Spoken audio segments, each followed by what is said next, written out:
আসসালামু আলাইকুম। রসায়ন শিক্ষার্থীদের স্বাগতম। আজকের আলোচ্য বিষয় রাসায়নিক বন্ধন অর্থাৎ পঞ্চম অধ্যায় থেকে কিছু গুরুত্বপূর্ণ এমসিকিউ। ১ নম্বর, স্ক্যান্ডিয়ামের যোজ্যতা ইলেকট্রন সংখ্যা কয়টি? কোন মৌলের ইলেকট্রন বিন্যাসের শেষ শক্তি স্তরের ইলেকট্রন সংখ্যায় যোজ্যতা ইলেকট্রন সংখ্যা। স্ক্যান্ডিয়ামের ইলেকট্রন বিন্যাস করলে শেষ শক্তি স্তরে ২টি ইলেকট্রন থাকে। এই কারণে এর যোজ্যতা ইলেকট্রন সংখ্যা ২, অর্থাৎ খ নম্বর। নিচের কোন মৌল দ্বারা পরিবর্তনশীল যোজনী প্রদর্শন করে? যে মৌলগুলোর একাধিক যোজনী আছে সেই মৌলগুলোই পরিবর্তনশীল যোজনী প্রদর্শন করে। এখানে লেড এবং সালফার এই দুটি মৌল একাধিক যোজনী প্রদর্শন করে, ফলে এটি হবে আমাদের খ নম্বর। নাইট্রিক অ্যাসিড অণু গঠনে কয়টি দ্বিবন্ধন রয়েছে? এখানে এর গাঠনিক সংকেত আমরা আগে দেখতে পাই, একটি নাইট্রোজেনের সাথে দুটি অক্সিজেন পরমাণু দুটি দ্বিবন্ধন এবং অপর একটি অক্সিজেন পরমাণু একক বন্ধন সৃষ্টি করে। তাহলে এখানে হবে খ নম্বর, অর্থাৎ এই দুইটি। এরপরে ৪ নম্বর, নাইট্রাইট যৌগমূলকের যোজনী কত? এই অধ্যায়ে কতগুলো যৌগমূলকের যোজনী দেওয়া আছে, এখান থেকে যে কোনো একটা এভাবে থাকতে পারে। এই যৌগমূলকের যোজনীগুলো মনে রাখতে হবে। এটি হবে আমাদের ঘ নম্বর। সালফার ট্রাইঅক্সাইড অণুর সালফারের যোজ্যতা স্তরে ইলেকট্রন সংখ্যা কত? এখানে সালফারের শেষ শক্তি স্তরে ৬টি ইলেকট্রন থাকে। এই ৬টি ইলেকট্রনের দুটি করে ইলেকট্রন এই ৩টি অক্সিজেন পরমাণুর সাথে শেয়ার করে, ফলে ইলেকট্রন সংখ্যা দাঁড়ায় ১২টি, অর্থাৎ ঘ নম্বর। এরপরে ৬ নম্বর, সালফার অণুর সঠিক সংকেত কোনটি? S8। একটি অণুতে সালফারের ৮টি পরমাণু থাকে, কিন্তু আমরা সুবিধার থেকে S ব্যবহার করি। পোলার অণু, এখানে ৩টি আছে। কোনটি পোলার অণু? এখানে ১ এবং ২, এই দুটি হচ্ছে আমাদের পোলার অণু, অর্থাৎ ক নম্বর। দুটি N3- আয়নের সাথে কতটি Mg2+ আয়ন যুক্ত হয়? তাহলে এখানে দেখো, এখানে যে 2+ আছে, যদি আমরা 3টি নেই তখন হবে কি 6+, আর এটি যদি দুটি হচ্ছে 6-, তাহলে মোট হচ্ছে 0। তাহলে এখানে কয়টি হবে? 3টি, অর্থাৎ গ নম্বর। দুইয়ের নিয়ম ও অষ্টক নিয়ম উভয়ই অনুসরণ করে। এখানে hydrogen sulphide, carbon die oxide ও অক্সিজেন, এখানে সালফারের শেষে ৬টি ইলেকট্রন ছিল। এই দুটি ইলেকট্রনের সাথে দুটি হাইড্রোজেন পরমাণু একটি করে ইলেকট্রন শেয়ার করে, ফলে এখানে হাইড্রোজেন হলো শুধু ২-এর নিয়ম, সালফারের শেষে হয় ৮টি। সালফার ২-এর নিয়ম ও অষ্টক নিয়ম উভয়ই অনুসরণ করে, কিন্তু এখানে হাইড্রোজেন করে না। একইভাবে এখানে কার্বন ডাই অক্সাইডে এই উভয়ই ২-এর নিয়ম এবং অষ্টক নিয়ম অনুসরণ করে। অক্সিজেনও এখানে অষ্টক নিয়ম অনুসরণ করে। এখানে ২, ৩, তাহলে এটি হচ্ছে আমাদের গ নম্বর।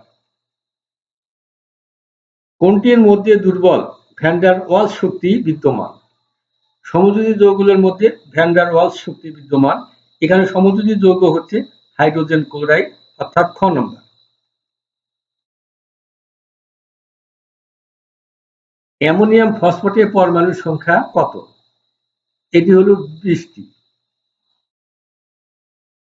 এরপরে ১২ নম্বর, সমযোজী যৌগ হলো আটা বা ময়দা, ন্যাপথালিন, তেল, সবকটি। কোনটি পানিতে অদ্রবণীয়? আমরা জানি আয়নীয় যৌগ ব্যতিক্রম ছাড়া পানিতে দ্রবণীয়, এবং কিছু কিছু সমযোজী যৌগ পানিতে দ্রবণীয়। এখানে ম্যাগনেসিয়াম ক্লোরাইড পানিতে দ্রবণীয়, হাইড্রোজেন ক্লোরাইড সমযোজী যৌগ, এটিও পানিতে দ্রবণীয়, অ্যালকোহল পানিতে দ্রবণীয়। তাহলে এখানে হচ্ছে সিলভার ক্লোরাইড, ক নম্বর। জলীয় দ্রবণে বিদ্যুৎ পরিবহন করে। এখানে ক্যালসিয়াম ক্লোরাইড আর হাইড্রোজেন ক্লোরাইড, এই দুটি জলীয় দ্রবণ বিদ্যুৎ পরিবাহী। এটি সমযোজী যৌগ, পানি দ্রবীভূত হলেও বিদ্যুৎ পরিবহন করে না। তাহলে এখানে হচ্ছে 1 আর 3, অর্থাৎ খ নম্বর। কোনটি ক্রিস্টাল গঠন করে না? এটি হচ্ছে গ নম্বর। এই সংযোজিত যৌগ হলেও এটি ক্রিস্টাল গঠন করে। আয়নিক যৌগ ম্যাগনেসিয়াম ক্লোরাইড করে, পটাশিয়াম ক্লোরাইডও করে। তাহলে এটি হচ্ছে আমাদের গ নম্বর। ম্যাগনেসিয়াম নাইট্রাইট এর সংকেত কোনটি? আমাদের ম্যাগনেসিয়ামের যোজনী হচ্ছে 1, 2 এবং নাইট্রাইটের যোজনী হচ্ছে 1। তাহলে ম্যাগনেসিয়ামের যোজনী দ্বারা নাইট্রাইটকে গুণ করলে হয় খ নম্বর। তাহলে এখানে সঠিক উত্তর হচ্ছে খ নম্বর। সালফিউরিক অ্যাসিডের সালফারের সুপ্ত যোজনী কত? আমরা জানি সুপ্ত যোজনী সমান সর্বোচ্চ যোজনী বিয়োগ সক্রিয় যোজনী। সালফিউরিক অ্যাসিডে সালফারের সক্রিয় যোজনী হচ্ছে 6, আবার সর্বোচ্চ যোজনীও 6, বিয়োগ করলে হয় 0, অর্থাৎ ক নম্বর। O2 এর সমান ইলেকট্রন আছে। অক্সিজেন এর পারমাণবিক সংখ্যা 8, এর ইলেকট্রন সংখ্যাও কিন্তু 8টি, কিন্তু সে যেহেতু 2টি ইলেকট্রন গ্রহণ করে O2 আয়ন তৈরি করে, ফলে এর ইলেকট্রন সংখ্যা দাঁড়ায় 10টি। এখন এখানে দেখব অ্যালুমিনিয়াম, এর পারমাণবিক সংখ্যা 13, অর্থাৎ ইলেকট্রন সংখ্যাও 13, কিন্তু 3টি ইলেকট্রন ত্যাগ করে 3+ চার্জ গঠন করে। 3টি ইলেকট্রন ত্যাগ করার কারণে এর ইলেকট্রন সংখ্যা হয় 10টি। আবার আমরা জানি নিয়নেরও হচ্ছে 10টি। একইভাবে ফ্লোরিনের হচ্ছে 9টি, 1টি ইলেকট্রন গ্রহণ করে F- চার্জ গঠন করে, ফলে এত হয় কয়টি? 10টি। এখানে সবকটি সঠিক, অর্থাৎ ঘ নম্বর। কার্বন মনোক্সাইডে কার্বনের সুপ্ত যোজনী কত? কার্বনের সর্বোচ্চ যোজনী 4, কার্বন মনোক্সাইডে 2। 4 বিয়োগ 2 সমান হচ্ছে 2, অর্থাৎ খ নম্বর।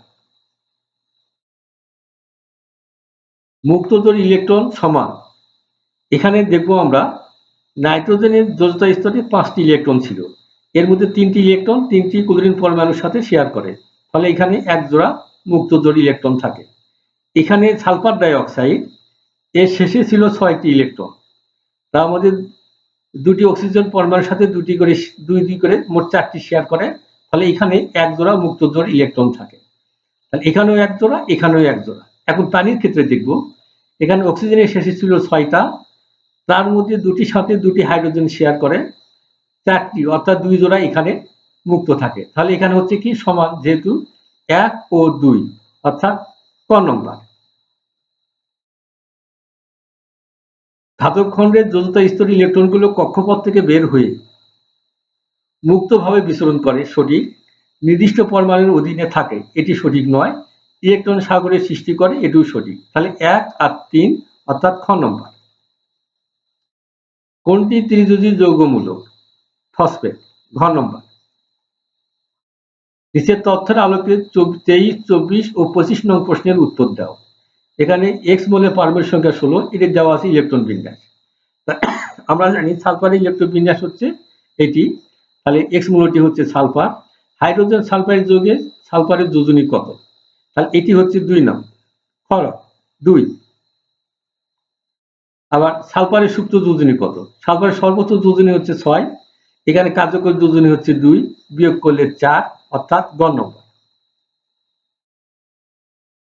এক্স মৌলের ক্ষেত্রে প্রযোজ্য, যেহেতু এটি অধাতব মৌল, আয়নিক বন্ধন গঠন করে।